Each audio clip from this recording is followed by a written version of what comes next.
आज मैं लेकर आई हूँ आप लोगों के लिए क्रीमी भिंडी, बहुत मज़ेदार, बहुत यूनिक स्टाइल की। देखिए बच्चे, वैसे तो भिंडी हर घर में बहुत शौक से खाई जाती है, लेकिन अगर बच्चे कभी कोई चीज़ ना खाएं तो बहुत डिफरेंट तरीके से उन्हें बना बना के दें तो वो लोग खा ही लेते हैं। क्योंकि अगर आप इसमें क्रीम मिलाएंगे या पर आप चाहें तो थोड़ी सी चीज़ भी मिला लें तो बच्चे बहुत शौक से खा लेंगे। बच्चों के लिए कोई चीज़ नुकसानदेह भी नहीं होती है। तो अब आते हैं रेसिपी की तरह। तो 1 टेबल स्पून, सिर्फ 1 टेबल स्पून मैंने यहाँ पर देखें आप, मैंने ऑयल लिया है।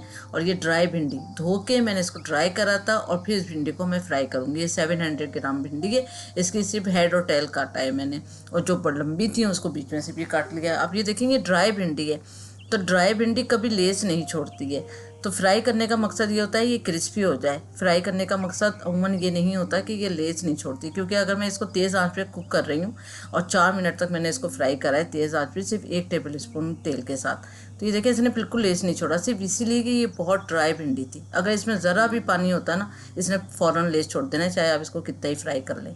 तो ये अच्छी तरह से हम करेंगे 4 से 5 मिनट तक इसको फ्राई, और फिर इसको हम निकाल लेंगे। अब निकालते में भी मैं आपको दिखाऊंगी कि लास्ट तक जो है वो एकदम लेस भी नहीं था, और साथ ही साथ इसमें बिल्कुल कोई नीचे ऑयल भी नहीं रहा कि वो, अगर आप कम ही तेल में इसको फ्राई करेंगे तो ज़्यादा ही फ़ायदेमंद है। बिल्कुल भी आप 1 टेबल स्पून से ज़्यादा का ऑयल मत डालिएगा इसमें। तो ये देखें कितनी ड्राई है, बिल्कुल ड्राई है, और सिर्फ इसीलिए कि इसमें पानी नहीं है। तो अच्छी तरह से धोकर आप इसको रख दें तो वो ड्राई हो जाती है। फिर हम अगेन 2 टेबल स्पून ऑयल लेंगे। देखिए मैंने कितनी कम तेल में ये रेसिपी बनाई है। फिर इसमें ज़ीरा डाला हमने 1 टीस्पून, अजवाइन ज़रूर डालेंगे 1/3 टीस्पून। इसको हल्का सा करेंगे फ्राई, और जब ये अच्छे से फ्राई हो जाएगी, अच्छी तरह से जब ये फ्राई हो जाएगा, फिर हम इसमें डालेंगे 1 टीस्पून कश्मीरी लाल मिर्चों का पाउडर। तो चंद सेकंड हमने इसको भी यहाँ पर फ्राई करा है अच्छे से। आडियम को आँच को आपने थोड़ा कम रखना है, बहुत तेज़ आँच पे ये नहीं कुक होगी। उसके बाद फिर इसमें डाल देंगे लहसुन अदरक का पेस्ट 1 टेबल स्पून। इसको चंद सेकंड हमने फ्राई करा अच्छे से। उसके बाद फिर हमने बारीक कटी हुई प्याज डाल दी है, 3 मीडियम साइज़ की प्याज ली थी, और ये देखें हमने चॉप कर लिया है इसको। अब इसको हम सॉफ्ट होने तक कुक करेंगे, कलर हमें चेंज नहीं चाहिए प्याज का। देखिए सॉफ्ट हो चुकी है, ऑयल भी सेट हो चुका है, प्याज अच्छे से पक चुकी है। अब इसमें डालेंगे टमाटर, और ये कद्दूकश करे हुए टमाटर हैं। 3 मीडियम साइज़ के टमाटर लिए थे, उनको कद्दूकश कर लिया है।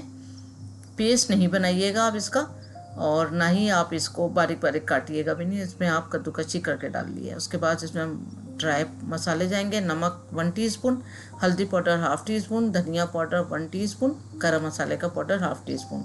अगर चाहें आप चाट मसाला भी डालना तो आप 1 टीस्पून चाट मसाला इस टाइम पे डालिएगा। मैंने नींबू डाला है तो वो मैंने एंड में डाला है, लेकिन अगर आप डालना चाहें चाट मसाला या आमचूर पाउडर, वो इस टाइम पे डालते हैं 1 टीस्पून। अच्छी तरह से इसको कुक होने दिया, ऑयल सेपरेट हो जाए। देखिए मसाला अच्छे से पक चुका है। अब यहाँ पर भी इसकी 3-4 मिनट हमने अच्छे से भुनाई करनी है। थोड़ा सा मैश भी कर लेते हैं। उसके बाद दही डाला 1/4 कप। इसी के साथ हमने क्रीम डाली 2 टेबल स्पून। दही के ऊपर ही डाल दी थी मैंने, तो वो दोनों चीज़ें हैं इसमें। तो अच्छी तरह से इसको करें मिक्स, और मिक्स करने के बाद इसको ढक के थोड़ा सा कुक होने तक इसको छोड़ते हैं, ऑयल सेपरेट हो जाए। तो उसके बाद मैंने, ऑयल सेपरेट हो गया था, उसके बाद मैंने इसमें भिंडी डाल दी थी, और भिंडी डालने के बाद अच्छी तरह करें मिक्स। बस जैसे आप भिंडी डालेंगे तो इसको बहुत अच्छी तरह मिक्स करना है।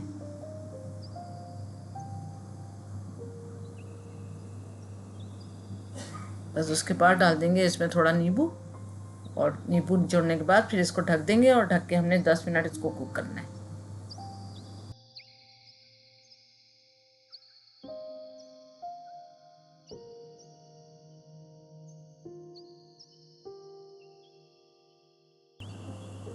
बस आप इसको हम कुक करेंगे तकरीबन 10 मिनट ढक के, और ज़बरदस्त सी जो है फिर भिंडी रेडी हो जाएगी। तो ज़रूर ट्राई करें इस रेसिपी को, बहुत मज़ेदार भी है और बहुत यूनिक है और बहुत अच्छा टेस्ट है। बच्चों को पराठों के साथ दें, बच्चे बिल्कुल चट कर जाएंगे, इतनी मज़ेदार सी ये रेसिपी है। तो गरम गरम रेसिपी तैयार है, ज़रूर ट्राई करें। Thank you for watching. दुआ में याद रखें, अपना ख्याल रखें। अल्लाह हाफिज़।